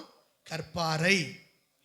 ரெண்டாவது முள்ளுள்ள, இல்ல முதல்ல வழி அருகே, ரெண்டாவது கற்பாறை, மூன்றாவது முள்ளுள்ள இடம், 4வது நல்ல நிலம்னு 4 நிலம் இருக்கு. அல்லேலூயா. வழி அருகே விதைக்கப்பட்ட நிலம் என்பவன் வசனத்தை கேட்டுட்டு வெளியே போகும்போதே வசனம் மறந்துடும். செருப்பு போடும்போதே என்ன பிரசங்கம்னு கேட்டா தெரியாது. இங்க மேக்சிமம் 90% அப்படித்தான் எனக்கு தோணுது. சரி. ரெண்டாவது கற்பாறை. கற்பாறை உள்ள ஆட டைரியிலாம் நோட் பண்ற ஆட்கள். இவங்க டக்குன்னு கொஞ்சம் கேட்டா சாயங்காலம் சொல்லுவாங்க, நாளைக்கு காலையில சொல்லுவாங்க. ஆமா, அதுக்கப்புறம் மறந்துடும். அல்லேலூயா. இந்த முள்ளுள்ள இடங்கள்ல விழுந்த விதை என்ன செய்யுமா? அது வளருமா, சேர்ந்து பாருங்க, இந்த வசனத்தின் நிமித்தம் என்ன உண்டாகும்? உபத்திரவம் வரும். உபத்திரவம் வரும். வந்த உடனே அவங்க அந்த வசனத்திலிருந்து அவங்க வளர விடாம அந்த முள்ளானது நெருக்கி போட்டுரும். இதெல்லாம் காட்டணுமா உங்களுக்கு வசனம்? நீங்க எல்லாரும் எத்தனை பேர் படிச்சிருக்கீங்க? படிச்சிருக்கீங்களா? அல்லேலூயா சொல்லுங்க. அல்லேலூயா. மத்தேயு 13ஆம் அதிகாரத்தில் அது இருக்கு. மத்தேயு 13ஆம் அதிகாரம்.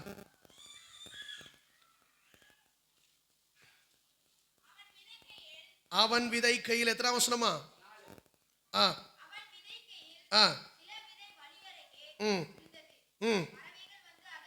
சரி, ரைட். அது பரலோக ராஜ்யத்துக்குள்ளே வசனம். கீழே வாங்க பாருங்க, 19 வாசிங்க.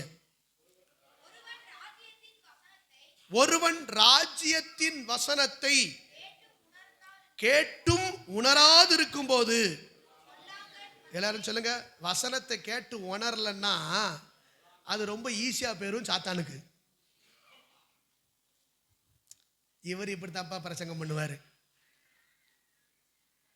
இவர் எப்ப பார்த்தாலும் இப்படித்தான் பேசுவார் அப்படின்னு என்னைக்கு உங்க மனசுல வந்துட்டோ அன்னைக்கே வசனத்தை பூரா யார் எடுத்துட்டு போயிடுறா? வசனத்தை கேட்டு உணராதிருக்கும் போது பொல்லாங்கன் வந்து அவன் இருதயத்தில் விதைக்கப்பட்டதை பறித்து கொள்ளுகிறான், அவனே வழி அருகே விதைக்கப்பட்டவன். அடுத்த வசனம். கற்பாறை இடங்களில் விதைக்கப்பட்டவன் வசனத்தை கேட்டு,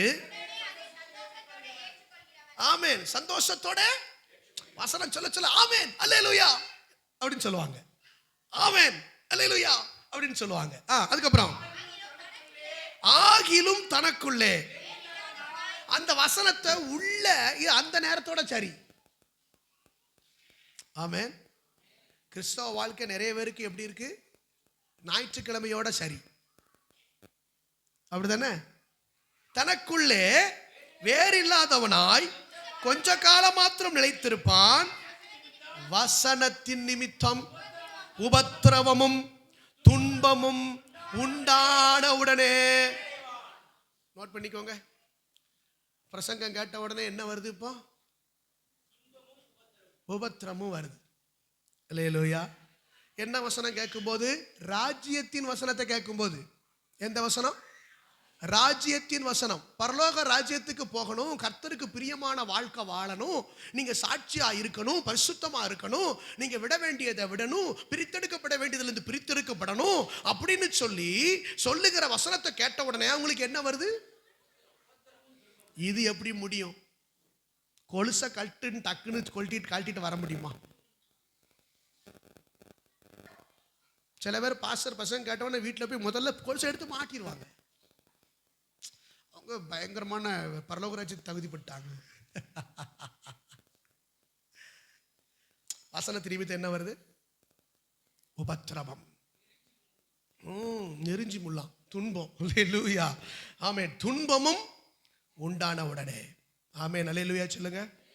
இன்னைக்கு நம்முடைய வாழ்க்கை அப்போ அவங்க ஏற்றுக்கொள்ள மாட்டாங்க. அவனுக்கு என்ன போக மாட்டேங்குது? வேறு விடுறதுக்கு மனசு இல்லை, கற்பார இடம். அல்லேலூயா. சரி, வசனத்தின் நிமித்தம் உபத்திரவமும் துன்பம் வருது. கர்த்தனால. அடுத்தது வாசிங்க. முள்ளுள்ள இடங்களில் விதைக்கப்பட்டவன், வசனத்தை கேட்கிறவனா. இது பிரசங்கம், நல்ல பிரசங்கம் வேணும் அவங்களுக்கு. அவங்களுக்கு பிரசங்கம் சும்மா மேலோட்டமாலாம் இருக்கக்கூடாது. என்ன பிரசங்கம் இருக்கணும்?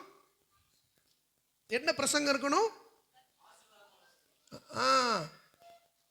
ஆழமா வசனத்தை கேட்கிறவனா இருந்து உலகத்தின் கவலை. எல்லாரும் சொல்லுங்க, உலகத்தின் கவலையும். உலகத்தின் கவலைன்னா என்ன சொல்லுவாங்களோ தெரியலையே, சொந்தக்காரங்க என்ன சொல்லுவாங்களோ தெரியலையே. நம்ம திடீர்னு இப்படி முக்காடு போட்டுட்டு வந்தா, திடீர்னு வெள்ளச்சட்டையை போட்டு வந்தா என்ன சொல்லுவாங்களோ தெரியலையே.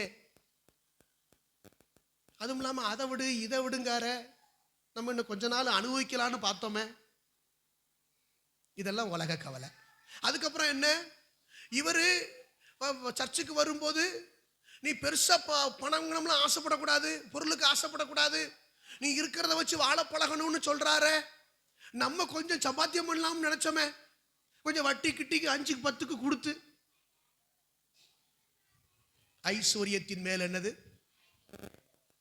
எல்லாரும் சொல்லுங்க, ஐஸ்வர்யத்தின் மயக்கமும். இந்த ரெண்டும், இந்த உலக கவலையும் ஐஸ்வர்யத்தின் மயக்கமும் வசனத்துக்கு கீழ்ப்படிய விடாது. சில பேருக்கு சத்தியம் எல்லாம் தெரியுங்க, நமக்கு தெரியாத சத்தியமா? நமக்கு தெரியாத சத்தியமா எவ்வளவு பிரசங்கம் காட்டுட்டோம். நிறைய பேருக்கு உங்களுக்கு எல்லாம் தெரியுது, இவர் நமக்குத்தான் சொல்லுதாரு. உள்ளுக்குள்ள சிரிச்சுக்கிடுங்க, என்ன நமக்குத்தான் சொல்லுதாருன்னு தெரியுது, இதுதான் கரெக்டுன்னு தெரியுது. ஆனா எப்படி கீழ்ப்படிய முடியும்? இது நடக்குமா? எல்லாம் வாழ முடியும்? நம்ம உலகத்துல தானே இருக்கோம், அப்ப உலகத்திலே இருங்க. அதுதான் உலகத்தை பத்தி கவலை. ஐஸ்வர்யத்தின் மயக்கம். எல்லாரும் சொல்லுங்க, எதுல மயங்கி கிடக்கு? பணத்திலேயே மயங்கி கிடக்கு. ஆமென். 10 ரூபா பாக்கெட்ல இருந்து இல்ல. இந்த ஐஸ்வர்யத்தின் மயக்கம் இருக்கிறதுனால தான் கர்த்தருக்கு காணிக்க கொடுக்கிற விஷயத்துல கூட கொடுக்க விடாம பண்ணுது. தசம பாகத்தை கொடுக்க விடாம பண்ணுது. தெரியுமா உங்களுக்கு? அல்லேலூயா சொல்லுங்க. எது மேல மயக்கம்? பணத்து மேல. அல்லேலூயா, அல்லேலூயா சொல்லுங்க. போன வாரம் வெள்ளிக்கிழமையில பிள்ளைகளுக்கு சொன்னேன், உண்மையிலேயே ஐஸ்வர்யவான்னு நீங்க தான்னு சொன்னேன். கைகளை வைத்து அல்லேலூயா சொல்லுங்க. ஏன் தெரியுமா? எல்லாருக்கிட்ட இருக்கிற ஒரு ஐஸ்வர்யம் உங்ககிட்ட இருக்கு. அது என்ன தெரியுமா? உங்களுக்குள் தேவன் ஊற்றின அபிஷேகம். எங்க இந்த உலகத்துல அம்பானி, அதானி இவங்கெல்லாம் பெரிய பெரிய பணக்காரங்க, பெரிய பெரிய பணக்காரங்க. ஈலான் மஸ்க் அவர் பெரிய பணக்காரரு. அவர் பணத்தை வச்சு அபிஷேகத்தை வாங்க முடியுமா? அவர் பணத்தை வச்சு ரட்சிப்பை வாங்க முடியுமா? அவருக்கு இல்லாத ஒண்ணு உங்களுக்குள்ள எனக்குள்ள இருக்கு. அல்லேலூயா. விலையேற பெற்ற ரத்தத்தினாலே தேவன் சம்பாதித்து கொடுத்த ரட்சிப்பு, தேவன் சம்பாதித்து கொடுத்த கிருபை, தேவன் சம்பாதித்து கொடுத்த அபிஷேகம் உங்களுக்குள்ள எனக்குள்ளே இருக்கு. சொல்லுங்க, இப்ப யார் ஐஸ்வர்யவான்?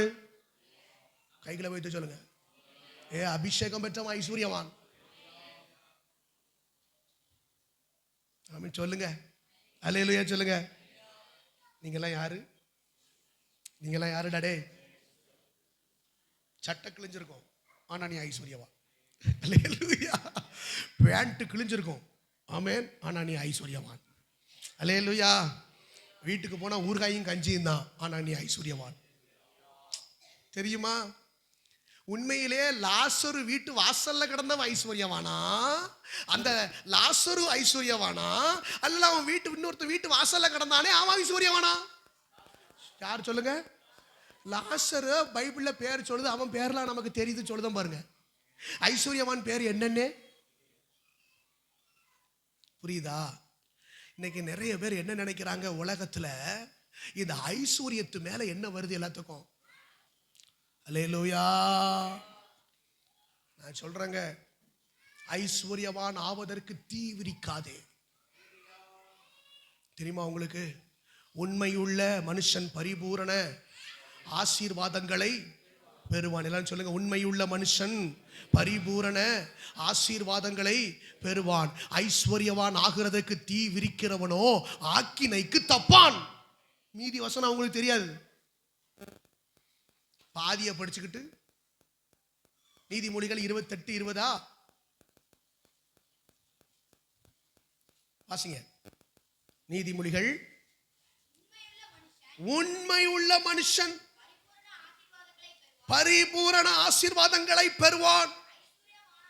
ஐஸ்வர்யவான் ஆகிறதற்கு தீ விரிக்கிறவனோ ஆக்கினைக்கு.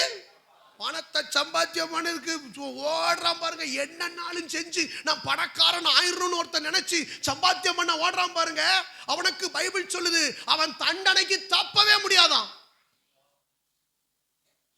ஆனா உண்மை உள்ளவனா இருந்தா கர்த்தரே பரிபூர்ண ஆசீர்வாதங்களை கொடுப்பார். அல்லேலூயா சொல்லுங்க. அல்லேலூயா. அப்போ வேதம் பாருங்க, அந்த முள்ளுள்ள இடங்களில விதைக்கப்பட்ட அந்த மனுஷன், அவன் அந்த வசனம் வளரக்கூடாதபடிக்கு உலக கவலையும் ஐஸ்வர்யத்தின் மயக்கமும் அவனை என்ன செய்து நெருக்கி போடுது. வளர விட மாட்டேங்குது, வளர விட மாட்டேங்குது. பிரதிஷ்டைக்குள்ள வளர விடாது, ஐக்கியத்துக்குள்ள வளர விடாது. தெரிஞ்சுக்கணும், நல்லா தெரிஞ்சுக்கணும். இன்னும் நான் சபை மக்களுக்கு நான் சொல்றேன், நல்லா தெரிஞ்சுக்கிடுங்க. ஞாயிற்றுக்கிழமை விசுவாசியா மட்டும் இருக்கக்கூடாது. நம்ம எல்லாம் யாரு? ஞாயிற்றுக்கிழமை விசுவாசி. என்ன பொறுத்த வரைக்கும் கிறிஸ்துமஸ் பண்டிகைக்காரனுக்கும் அந்த நியூ இயருக்கு மட்டும் சர்ச்சுக்கு வரவனுக்கும் ஞாயிற்றுக்கிழமை வர்றவனும் சேம் தான். சபையோடு ஐக்கியப்படாத ஒருவன் அவன் பரலோக ராஜ்யத்துக்கு கஷ்டம். நல்லா தெரிஞ்சுக்கோங்க, நல்லா தெரிஞ்சுக்கோங்க. நான் பாட்டில் வர அட்டெண்டன்ஸ் போடுவேன், நான் ஜெபிப்பேன், நான் ஆராதிப்பேன் அப்படின்னா கிடையாது. அந்த ஆராதனை ஏற்றுக்கொள்ளப்படத்தக்கதல்ல. நல்லா தெரிஞ்சுக்கிடுங்க. ஆண்டவர் எந்த இடத்துல இருப்பார் சொல்லுங்க? எல்லாரும் சொல்லுங்க. என் நாமத்தினாலே 2 பேர் 3 பேர் ஒருமனப்படுகிற இடங்களிலே நான் இருக்கிறேன். நீங்க வந்து ஒரு மனமே பட முடியலன்னா எப்படி இருப்பாரு? புரியுதா? அல்லேலூயா. சபையில, சபையின் காரியத்துல, தரிசனத்துல சேரணும் ஒண்ணா. ஆமென். நம்மளை கர்த்தர் ஏன் நம்மளை ரட்சிச்சு நம்மளை ஏன் அபிஷேகம் பண்ணி ஏன் இந்த சபையில கொண்டு வச்சிருக்கிறாரு? இந்த சபையில ஒரு தரிசனம் இருக்கிறது, இந்த சபையின் மூலமா ஒரு ஊழியம் இருக்கிறது, சுற்று வட்டாரங்களில அநேகரை ஆதாயப்படுத்த வேண்டி இருக்கிறது, பெரிய வேலை இருக்கு. இந்த வேலையில நீங்க இணைச்சு கொள்ளும் போதுதான் நீங்க சத்தியத்துக்குள்ள வர்றீங்க. நல்ல கவனிங்க. வசனத்தின் நிமித்தம் உபத்திரவமும் துன்பமும் வரும், உபதேசத்தின் நிமித்தம் பரீட்சை வரும். என்ன வரும்? ஒரு பரீட்சை. என்ன பரீட்சை? இப்போ பாருங்க, எல்லாரும் ஞானஸ்நானம் எடுக்க ஒப்பு கொடுத்துட்டீங்களா? எல்லாரும் ஞானஸ்நானம் எடுக்க ஒப்பு கொடுத்துருக்கீங்களா? இப்போ சில பேர் சொன்னாங்க, ஞானஸ்நானம் எடுக்க ஒப்பு கொடுத்த உடனே ஒரே பிரச்சனையா வருது. ஞானஸ்நானம் என்பது உங்களுக்கு சொல்லப்படுகிற முக்கியமான உபதேசம். அந்த உபதேசத்தை கைக்கொள்ளும் பொழுது நீங்க தேவனுடைய பிள்ளைகளாய் மாறுகிறீர்கள். ஜீவ புஸ்தகத்தில் பேர் எழுதப்படுகிறது. இந்த உபதேசத்தை கைக்கொள்வதற்கு நீங்க விருப்பமான உடனே உங்களுக்கு என்ன வருது சொல்லுங்க? பரீட்சை. என்ன வருது? பரீட்சை. இந்த மாதிரி உபதேசங்கள் ஒண்ணு ஒண்ணா நீங்க கீழ்ப்படியா வரும்போதுலாம் உங்களுக்கு என்ன வரும் சொல்லுங்க சிஸ்டர்? ஆமென், அல்லேலூயா. பரீட்சை வரும். ஊழியத்துக்கு ஒவ்வொரு காரியத்துக்கு உள்ள வரணும் நினைக்கும் போதெல்லாம் பரீட்சை வரும். பரீட்சையில ஃபெயில் ஆயிடவே கூடாது. ஃபெயிலாகி அட்டம்ப்டே போட்டுக்கிட்டு இருக்கக்கூடாது. எப்போ பார்த்தாலும் 35 வாங்குறதுக்கே தள்ளிட்டு இருக்கக்கூடாது. நம்மளாம் 90 95 எடுத்து போய்கிட்டு இருக்கணும். ஒரு அல்லேலூயா சொல்லுங்க. பரீட்சையில ஃபெயில் ஆகிட்டே இருக்கக்கூடாது. எப்போ பார்த்தாலும் உபதேசத்துல கை கொள்ளணும்னு நினைக்கும் போது என்ன வரும்? பரீட்சை வரும். அங்கே தேமேத்திரியு என்கிற மனுஷனை குறித்து சொல்றது, அவன் சத்தியத்திலும் சாட்சி பெற்றவன். ஆமென், அல்லேலூயா. சரி, நிறைய காரியங்களை சொல்லணும்னு நினைச்சேன். கர்த்தர் நல்லவர். ஒரு முறை ஒரு சகோதரன் ஒருவன் பொண்ணு பார்க்க வந்திருந்தான்.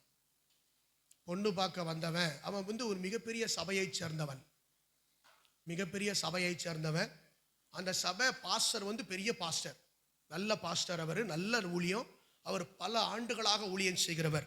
நல்ல அர்ப்பணிப்போடு செய்கிற ஒரு நல்ல தேவ மனுஷன் எனக்கு தெரியும். அந்த சபையில் உள்ள ஒரு விசுவாசினவனு எனக்கு சந்தோஷம்.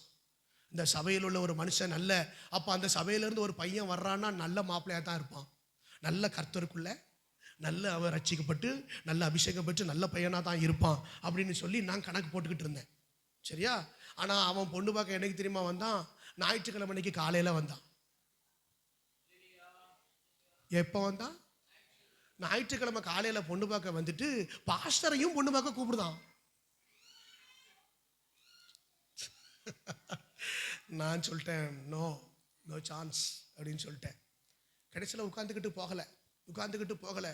நான் சர்ச்சு முடிச்சு போகிறேன். சர்ச்சு முடிச்சு போன பிறகு உங்களுக்காக வெயிட் பண்ணிக்கிட்டு இருக்காங்க, உங்கள் வீட்டுக்கிட்டே வந்துட்டாங்க, உங்கள் பக்கத்திலே வந்துட்டாங்க அப்படின்னு சொன்னாங்க. நான் பார்த்து கேட்ட முதல் கேள்வி, சர்ச்சுக்கு போனியான்னு கேட்டேன். மாப்பிள்ளையை பார்த்து முதல் கேள்வி என்ன? சர்ச்சுக்கு போனியா அப்படின்னு கேட்டேன். அவள் அப்பா ரட்சிக்கப்படாத இந்து. அவருக்கு சுரீர்னு வந்துட்டு, ஏன் அந்த பையனை கூட்டிட்டு வந்தது யாரு? அவ அப்பா. சோத்திரம். அவருக்கு சுரீர் வந்துட்டு, இது எதுக்கு நீங்க மற்ற காரியத்தை பேசுவோம். மற்ற காரியம் இல்லை, மொத காரியமே இதுதான். சரியா? நீங்க ஞாயிற்றுக்கிழமை அன்னைக்கு ஒருத்தன் மாப்பிள்ளை பார்க்க பொண்ணு பார்க்க காலையில நான் சொன்னேன், இன்னைக்கு இதுக்கு வந்துட்டோம்லா, அதனால நான் ஆராதனைக்கு போகலை, உனக்கு பொண்ணு கிடையாது, போ. அல்லேலூயா, போ. அன்னைக்கு நான் நினைச்சேன். இப்போ நான் யோசிச்சு பார்த்தேன். இப்போ அவன் எந்த சபையிலேருந்து வாரான்? மெட்ராஸில் ஒரு பிரபலமான நல்ல சபையிலிருந்து வாரான், பெரிய பாஸ்டர். இப்போ இவன் விசுவாசி. இவனால அந்த சபைக்கு என்னது? கெட்ட பேரு. இந்த விசுவாசியால அந்த சபைக்கு என்ன பேரு? கெட்ட பேரு. ஞாயிற்றுக்கிழமை பொண்ணு பார்க்க வந்தா சபைக்கு பேர் கிடைக்குமா? அப்ப இவன் சத்தியத்துக்கு சாட்சியா இருக்கானா?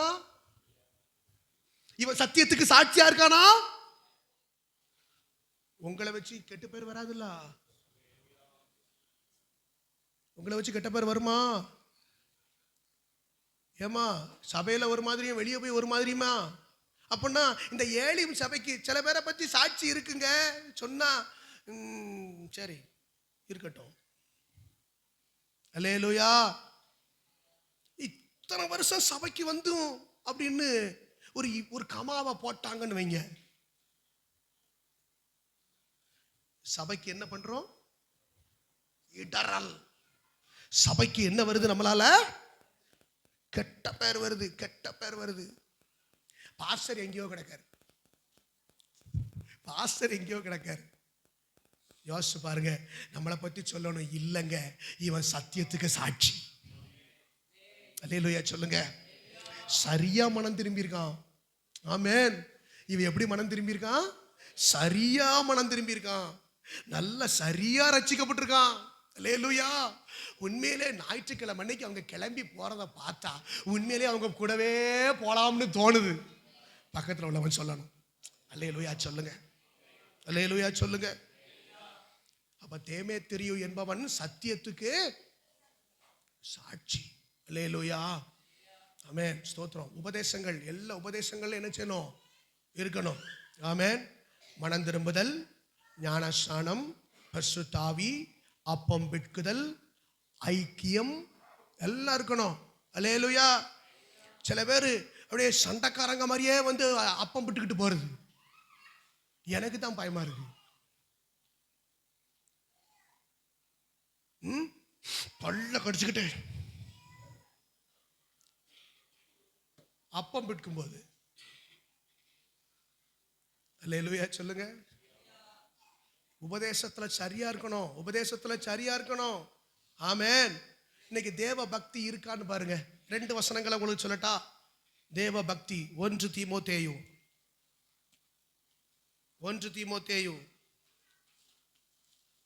3ஆம் அதிகாரம்.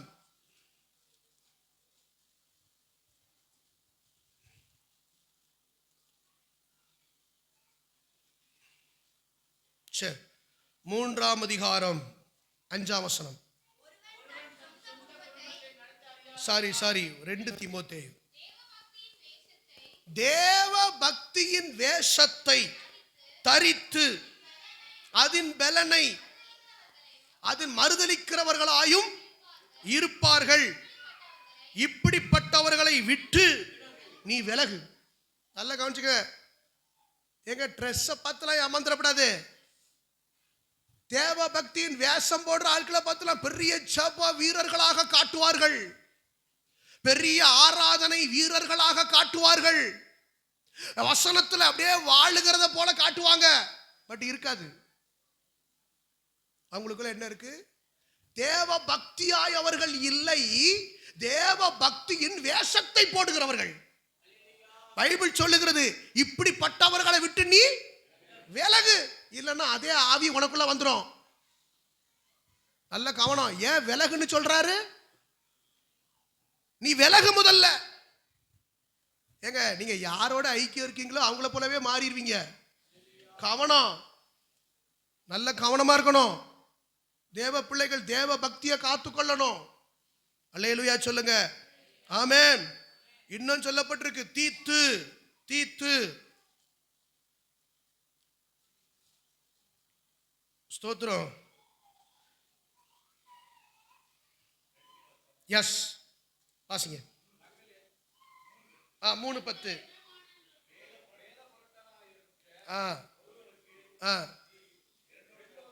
சரி பாருங்க.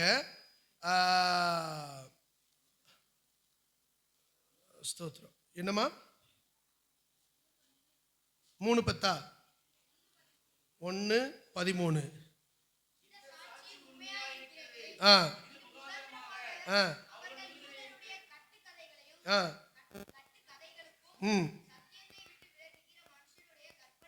செவி கொடாமல்.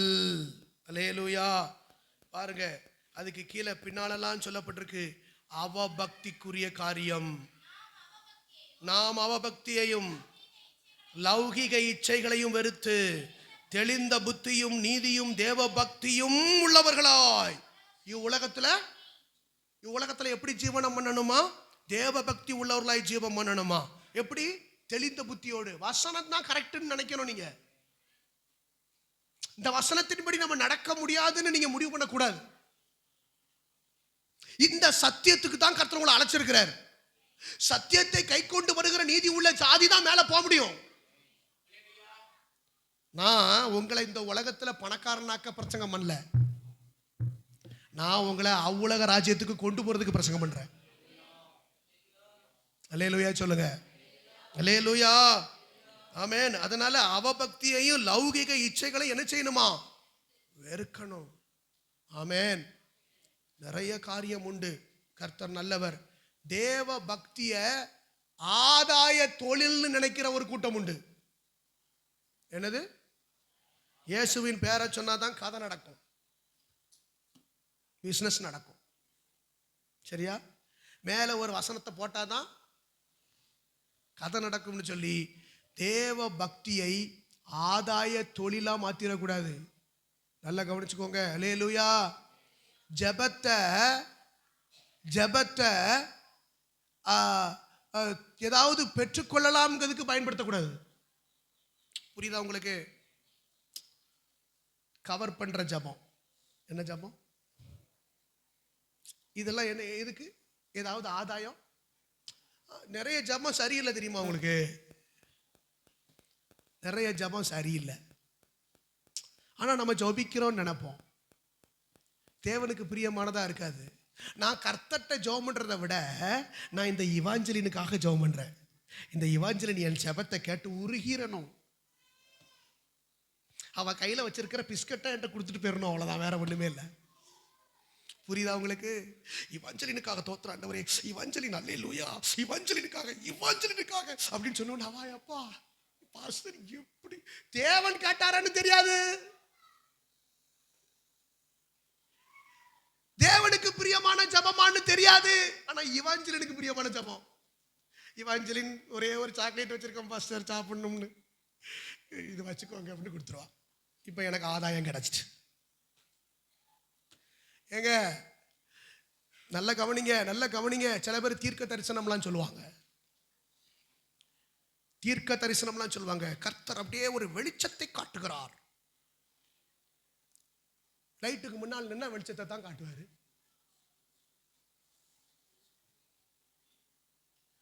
நல்ல ஜெபம் பண்ணும்போது வெளிச்சத்தை காட்டுறாரு பிரதர், வெளிச்சத்தை காட்டுறாரு. கர்த்தர் உங்களுக்கு அதை சொல்லுகிறார். கொண்டு விடுவாங்க. ஒண்ணு, இந்த உருட்டு கதெல்லாம் எங்க வச்சுக்கிட கூடாது. அல்லேலூயா. காட்டுவாரோ? அதெல்லாம் வாசனம் தெரியாதவன்ட்ட போய் சொல்லணும். அல்லேலூயா. வசனத்தை படிச்சு உண்மையா ஜெபம் பண்ணணும். அல்லேலூயா சொல்லுங்க. சத்தியத்துல நடக்காத ஒருத்தருக்கு வெளிப்பாடு வருதுன்னா அசுத்த ஆவி கொடுக்கு. சத்தியத்துல நடக்காத ஒருத்தனுக்கு தேவன் தீர்க்க தரிசனம் வரோம் அப்படின்னு சொல்லிட்டு ஏதாவது வெளிப்பாடு கொடுக்க மாட்டாருங்க. கொடுத்தா தப்பு, புரிஞ்சுக்கோங்க. யாருக்கிட்டையும் கொண்டு போய் அவன் சரியாவே ரட்சிக்கப்பட்டிருக்க மாட்டான், சரியாவே சபைக்கு வர மாட்டான், சரியாவே உபவாச ஜெபத்துக்கு வர மாட்டான், சரியா ஐக்கியப்பட மாட்டான். இப்ப அவன் என்ன சொல்லுவான்? தீர்க்க தரிசனம் முத்து பிரதர், கர்த்தர் உங்களுக்கு காட்டுகிறார். என்ன காட்டுறாரு? கவனம். கடைசி காலத்துல வஞ்சிக்கிறதுக்கு என்ன செஞ்சிடக்கூடாது? சத்தியத்தை பார்த்துக்கணும். சத்தியத்தை வேத பார்க்கணும். உங்களுக்கு என்ன சொன்னாலும் வசனத்துல இருக்கான்னு பாருங்க. என்ன சொன்னாலும் ஆமென். கடைசி காலத்துல வெளியே இருந்து ஒருத்தன் வந்து ஒண்ணு கெடுக்க மாட்டான். இன்னொரு விசுவாசி தான் இன்னொரு விசுவாசியை கெடுப்பான். அல்லேலூயா. கவனம். எதுக்கு சொல்றேன்? தேவ பக்தியை காத்துக்கொள்ளணும். உங்க பக்தி மாறி போயிடக்கூடாது. அல்லேலூயா சொல்லுங்க. ரட்சிக்கப்பட்டது உண்மைதான், அபிஷேகம் பண்ணப்பட்டது உண்மைதான், கிருபை பெற்றது உண்மைதான், அல்லேலூயா ஊழியத்தை செய்யறது உண்மைதான். ஆனா கர்த்தருக்குள்ள இந்த தேவ பக்தியில கடைசி வரைக்கும் வளர்ந்துகிட்டே போகணும். அல்லேலூயா. ஆமென் சொல்லுங்க. 2 பேதுரு, ஒரே ஒரு வசனம் சொல்லி முடிக்கிறேன். 2 பேதுரு 2ஆம் அதிகாரம் 9ஆம் வசனம். கர்த்தர் தேவ பக்தி உள்ளவர்களை சோதனையினின்று நல்ல கவனிங்க. தேவ பக்தி உள்ளவர்களுக்கு என்ன வருது? சோதனையிலிருந்து ரட்சிக்கவும், அக்கிரமக்காரரை ஆக்கினைக்குள்ளாக நியாய தீர்ப்பு நாளுக்கு வைக்கவும். நல்ல கவனிங்க. அப்போ இந்த உலகத்துல அவர் சோதனையிலிருந்து ரட்சிக்கிறார். கரங்களை வெட்டி ஒரு ஆமென் சொல்லுங்க. அல்லேலூயா சொல்லுங்க. தேவ பக்தி உள்ளவர்களை சோதனையிலிருந்து, இன்னும் வரப்போற காலம் என்ன காலம்? எல்லாரும் சத்தமா சொல்லுங்க. என்ன காலம்? சோதனை காலத்துக்கு உங்களை என்னையும் ரட்சிக்கிறாரு. யார? தேவ பக்தி உள்ளவர்களை எப்படியும் காப்பாத்திடுவாரு. கரங்களை வெட்டி ஒரு ஆமென் சொல்லுங்க. தேவ பக்தி உள்ளவர்களை எப்படியும் காப்பாத்திடுவாரு. அல்லேலூயா ஆமென் ஸ்தோத்திரம். சோதனையிலிருந்து என்ன செய்வாரு? ரட்சிக்கிறார். இது என்ன ரட்சிப்பு சொல்லுங்க? இது என்ன ரட்சிப்பு சொல்லுங்க? கர்த்தருடைய வருகையிலே எடுத்துக்கொள்ளப்படுவதுதான் அந்த ரட்சிப்பு. புரியுதா? தேவ பக்தி உள்ளவர்களை தான் இந்த சோதனையிலிருந்து, இந்த சோதனை உலகத்திலிருந்து, இந்த சோதனை காலத்திலிருந்து அவர் ரட்சிக்கிறார். இந்த ரட்சிப்புக்கு பெயரு அவருடைய வருகையிலே எடுத்துக்கொள்ளப்படுவது. எபிரேயருக்கு எழுதின நிருபம் 9ஆம் அதிகாரம் 28ஆம் வசனம். கிறிஸ்துவும் அநேகருடைய பாவங்களை சுமந்து தீர்க்கும்படிக்கு ஒரே தரம் பலியிடப்பட்டு, நல்ல கவனிங்க, தமக்காக காத்து கொண்டிருக்கிறவர்களுக்கு ரட்சிப்பை அருளும்படி இரண்டாம் தரம் பாவம் இல்லாமல் தரிசனமாவார். தமக்காக காத்து கொண்டிருக்கிறவர்களுக்கு கர்த்தருடைய வருகைக்கு. எத்தனை பேர் வருகை காத்திருக்கிறீங்க? இன்னைக்கு வந்தா போயிருவோமா? அல்லேலூயா. ரட்சிப்பை அருளும்படி அப்படின்னா தேவ பக்தி உள்ளவர்களை இந்த உலகத்தின் சோதனைகளில் இருந்து கர்த்தர் ரட்சிக்கிறார். நல்ல கரங்களை உயர்த்தி ஒரு ஆமென் சொல்லுங்க. பக்தி உள்ள மனுஷனை கர்த்தர் தமக்காக தெரிந்து கொண்டிருக்கிறார். இந்த உலகத்துல நம்ம வாழ்றோம். வாழும்போது நல்ல ஜெபிக்கிறோம், ஆராதிக்கிறோம், வேதத்தை வாசிக்கிறோம், கர்த்தருக்கு காணிக்க கொடுக்கிறோம், ஊழியம் செய்கிறோம், நிறைய காரியங்களை பிரயாசப்படுறோம். எதுக்கு தெரியுமா? அவருடைய வருகையில் எடுத்துக்கொள்ளப்படுவதற்கு. கரங்களை வெற்றி ஒரு ஆமென் சொல்லுங்க. இதுக்கு தேவ பக்தி உள்ளவர்களாய் இருந்தாதான் எடுத்துக்கொள்ளப்பட முடியும். அல்லேலூயா. தமக்காக அவர் தெரிந்து கொண்டிருக்கிறார். ஆமென்.